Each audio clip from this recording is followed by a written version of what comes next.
नमस्कार. श्रीपादराजम शरण प्रपद्ये. आज गुढीपाडवा आहे. सगळ्यांना माझ्या शुभेच्छा. शुभेच्छा. आज आता मी 24व्या अध्यायाकडे वळते. 24व्या अध्यायामध्ये दाम्पत्य सुख हे फलश्रुती आहे.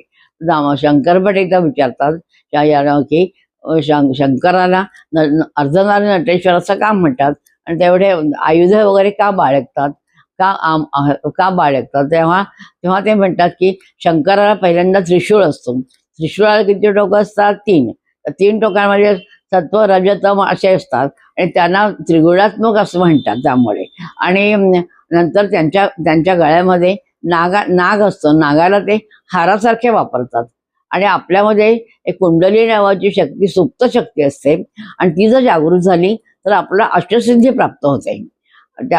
आणि मंत्र डमरू एक असतं. डमरूमध्ये काय असतं की शंकराचे जे भक्त असतात ते तंत्र वगैरे म्हणत असतात आणि ते इतके तल्लीन होतात. आणि तेव्हा त्यांच्या कानामध्ये एक गुंजन होतं, तेव्हा असा आवाज यायला लागतात.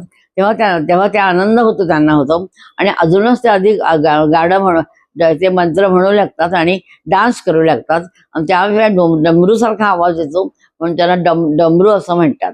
नंतर शंकराच्या जटेमध्ये जटेपासून गंगा उत्पन्न होते, हे आपल्याला सगळ्यांना माहीतच आहे. तर गंगेपासून सुजलाम सुफला होते म्हणजे सगळी सृष्टी निर्माण होते. आणि त्याचप्रमाणे शंकराच्या जटेमध्ये चंद्रकोर असते. चंद्रकोरेकडे बघितलं की आपल्याला आल्हाद वाटतो आणि आनंद वाटतो. आणि आता आपल्याला माहिती आहे की आपले मराठी महिन्याचे 12 महिने असतात. तर 12 महिन्यामध्ये 12 अमावस्या असतात. तर 12 अमावस्येपैकी एक अमावस्याच्या आदल्या दिवशी जी असते शिवरात्र म्हणतात तिला. आणि प्रत्येक महिन्याच्या अमावस्येच्या आधी एक शिवरात्र असते. पण माघ महिन्याच्या आधी जी येते तिला महाशिवरात्र म्हणतात. आणि महाशिवरात्री सगळेजण करतात.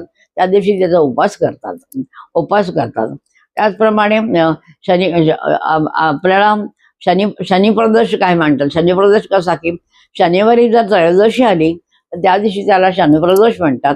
आणि त्या दिवशी जर आपण तिळाचं दान केले तर आपल्याला कुठलाही असं बाधा आपल्याला होत नाही आणि आपल्याला सर्व गोष्टी चांगल्या होतात.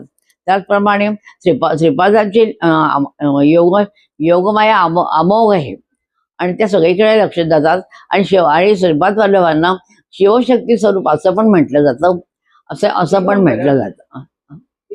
दिगंबरा श्रीपाद वल्लभ दिगंबरा.